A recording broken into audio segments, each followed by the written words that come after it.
आलीस एवढ्या घाईना? थांब, मला तुझ्या सोबत काही बोलायचं आहे विषय. बोला ना पप्पा, काय बोलायचंय तुम्हाला?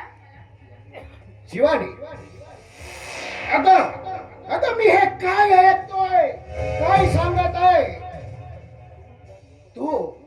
तू त्या एका झोपडपट्टीमध्ये राहणाऱ्या मुलासोबत प्रेम करतोस? मला असं ऐकायला मिळालं, पण हे खरं आहे का? खरं आहे का हे? पप्पा, पण तुम्हाला कुणी सांगितलं ते तर सांगा आधी.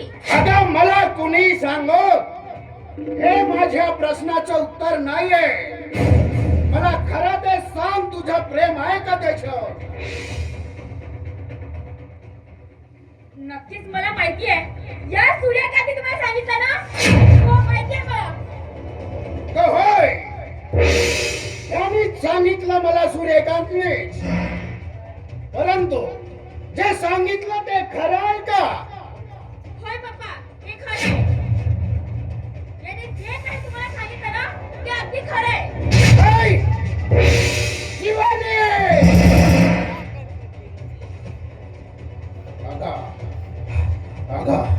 अगं आपण कोण आहोत आपण? कोण?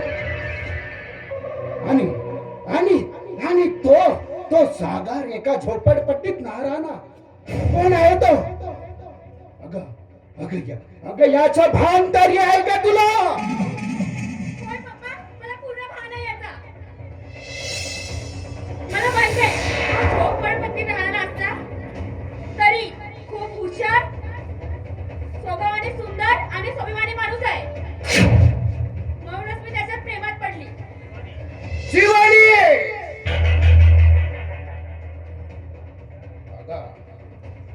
एक तो हुशार आणि सुंदर, हे आणि त्याच्यावर प्रेम, हे असं प्रेम असतं, असं प्रेम. अगं काही आमच्या प्रमाण, प्रतिष्ठा, इज्जत काही आहे की नाही? आणि तू एका ह्या आमदाराची एकुलती एक मुलगी आणि त्या झोपडपट्टीत राहणाऱ्या मुलाबरोबर प्रेम करतेस? अगं ह्या समाजात माझी काही इज्जत आहे का नाही? अगं तुला प्रेम करायचंच होत तर आपल्या बरोबरीच्या मुलासोबत प्रेम करायला पाहिजे होत.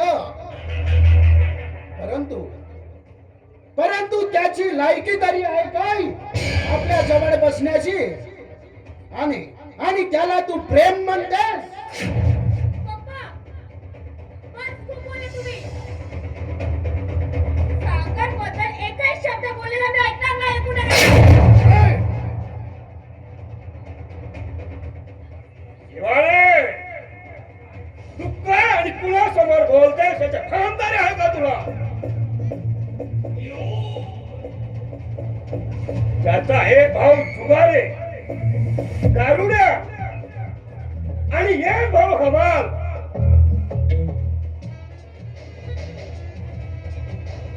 आणि एक दारुड्या.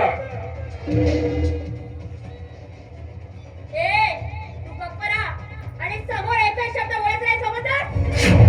तुझी खूप ऐकली मी. आणि तू कोण होतास रे? मला समजणारा? फुकटचा खायला पाहिजे, बरोबर आहे ना? फुकट मिळते ना. आणि हो, हा माझा घर आहे आणि हे माझे पप्पा आहे. आमच्या मध्ये आम्हाला काय द्यायचं आहे? तुझ्या मधात बोलायचं नाही, समजलं? फक्त शांत राहायचं, ठीक आहे? शिवानी बेटा, अगं तू आता जरा जास्तच बोलायला लागलीस बेटा. अगं हा सुरेख माझ्या बहिणीचा मुलगा, माझा भाची आहे आणि तो माझ्या घरी लहानपणापासून राहत आहे. आणि बेटा हा जो काही बोलला तो अगदी बरं बोलला, आपल्याच भल्याचं बोलला.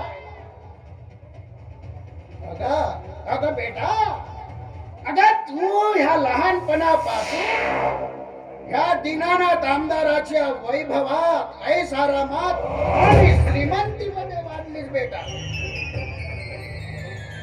आणि आणि तुला जे जे हवं होतं ते सर्व मिळालं. आणि आणि तुझी आई नसताना सुद्धा मी तुला कशाची कमतरता भासू दिली नाही. अगं अगं बेटा, अजून काही वेळ गेलेली नाही. माझं आहे अगं, विसरून जा त्या सागरला.